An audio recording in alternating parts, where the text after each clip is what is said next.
Shalom Ubracha, nous poursuivons avec la 4e Mishnah du 9e Pérek. La Mishnah nous dit Amoshiv et Ishto Chenvanit. Celui qui a placé sa femme Chenvanit, c'est-à-dire à l'épicerie, c'est elle qui est à la caisse, qui va vendre, acheter dans le magasin. Oshimina Apotropa, où il l'a nommé tuteur responsable de ses biens, elle va gérer les biens du mari. Eh bien, un homme qui a placé sa femme dans son magasin, où elle va gérer les biens de son mari, Areze Mashbi a Kozman Shirtse. Pour Tanakama, il peut la faire jurer quand il veut.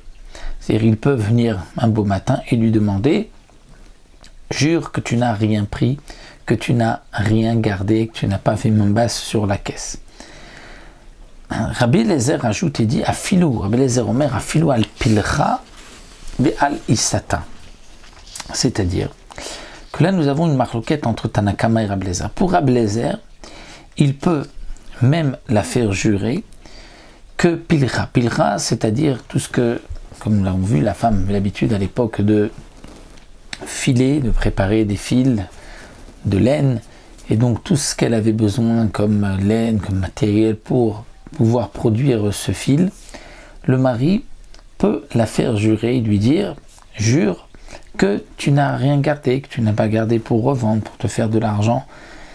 À mon insu, sans que le mari n'ait vraiment tout vérifié. Donc il peut dire peut-être que tu m'as pris quelque chose. Il peut la faire jurer. De même pour Isata, la pâte, c'est-à-dire si elle faisait du pain, de voir qu'elle n'a rien gardé pour elle, qu'elle aurait revendu par la suite. Pour Rabbi Eliezer, un homme peut faire jurer sa femme directement pour cela. Mais, d'après Tanakama, non.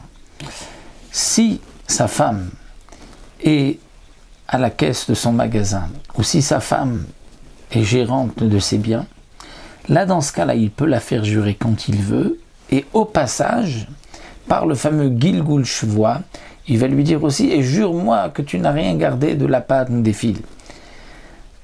Mais, il ne peut pas directement, d'après Tanakama, la faire jurer, jure-moi que tu n'as rien pris ici, jure-moi que tu n'as rien pris là. Pourquoi? Parce que nous avons un principe qui est rapporté dans l'Agmara, En Adam Dar im Nachash Bekfifa Achat, c'est-à-dire un homme, personne ne veut vivre avec un serpent dans une même petite caisse. C'est-à-dire que si le mari est vraiment minutieux, il veut savoir si elle n'a vraiment rien pris de la pelote de laine qu'on lui donnait, des fils qu'elle a fabriqués, de la pâte, ça, une femme ne peut pas vivre avec un tel mari qui compte chaque centime, qui ne lui fait pas confiance. C'est vrai que lorsqu'elle est à la caisse où elle gère ses biens, là, c'est acceptable étant donné qu'elle gère beaucoup d'argent, donc là, il peut la faire jurer. Mais pour les petites choses, seulement Begilgul Shvoa, et Rabbi Eliezer dit non, même les Khatrila, sans Gilgul, il peut la faire jurer. Bien sûr, on parle ici que il n'est pas sûr qu'elle a pris de l'argent. Il suppose, il se doute. Il peut la faire jurer dans les conditions que nous avons vues donc dans cette Mishnah.